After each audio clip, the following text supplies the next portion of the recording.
ಮುಂದಿನ ಚುನಾವಣೆಯಲ್ಲಿ ಮೈತ್ರಿ ಅಧಿಕಾರಕ್ಕೆ ಬರುತ್ತೆ. ಬಿಜೆಪಿಗರ ಈ ಹೇಳಿಕೆಗೆ ವಿಧಾನ ಪರಿಷತ್ ಸದಸ್ಯ ಸಲೀಂ ಅಹ್ಮದ್ ತಿರುಗೇಟು ಕೊಟ್ಟಿದ್ದಾರೆ. ಎಚ್.ಡಿ. ದೇವೇಗೌಡರು ನಮ್ಮದು ಜಾತ್ಯತೀತ ಪಕ್ಷ ಅಂತಾರೆ, ಆದರೆ ಅಧಿಕಾರಕ್ಕಾಗಿ ಕೋಮುವಾದಿಗಳ ಜೊತೆಗೆ ಒಂದಾಗಿದ್ದಾರೆ. ಅಧಿಕಾರದ ಆಸೆಗೆ ಜೆಡಿಎಸ್ ಪಕ್ಷದ ತತ್ವ ಸಿದ್ಧಾಂತವನ್ನು ಮರೆತಿದ್ದಾರೆ ಅಂತ ಸಲೀಂ ಅಹ್ಮದ್ ಟೀಕೆ ಮಾಡಿದ್ದಾರೆ. ಕನ್ಸು ಕಾಣ್ತಾ ಇದ್ದಾರೆ, ಹಗಲ್ಗನ್ಸು.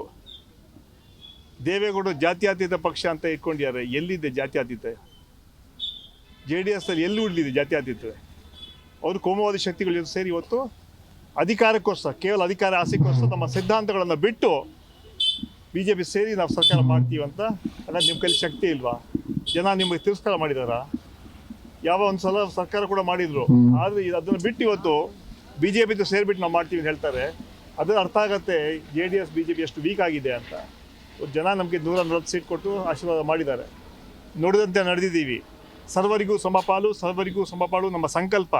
ಈ ರಾಜ್ಯವನ್ನು ಸರ್ವ ಜನಾಂಗದ ಶಾಂತಿ ಇಡಬೇಕು. ನಮ್ಮ ಕಾರ್ಯಕ್ರಮ 5 ಗ್ಯಾರಂಟಿಗಳ ಅನುಷ್ಠಾನಕ್ಕೆ ತಂದಿದ್ದೀವಿ. ನಾವು ನೋಡಿದಂತೆ ನಡೆದಿದ್ದೀವಿ. ಇವತ್ತು ಅವ್ರಿಗೆ ಹೇಳೋಂಥ ಯಾವುದೇ ಒಂದು ನೈತಿಕತೆ ಇಲ್ಲ. 3 ಬೈ ಎಲೆಕ್ಷನ್ ಆಯಿತು. 3 ಬೈ ಎಲೆಕ್ಷನ್ಲಿ ಕೂಡ ಕಾಂಗ್ರೆಸ್ ಪಕ್ಷ ಜನ ಆಶೀರ್ವಾದ ಮಾಡೋದು. ಯಾಕಂದರೆ ನಾವು ನುಡಿದಂತೆ ನಡೆದಿದ್ದೀವಿ, ಕಾರ್ಯಕ್ರಮಗಳ ಅನುಷ್ಠಾನ ತಂದಿದ್ದೀವಿ. ನೇರವಾಗಿ 5 ಗ್ಯಾರಂಟಿಗಳನ್ನು ಇವತ್ತು ನೇರ ಜನರಿಗೆ ಸೇರಿದೆ.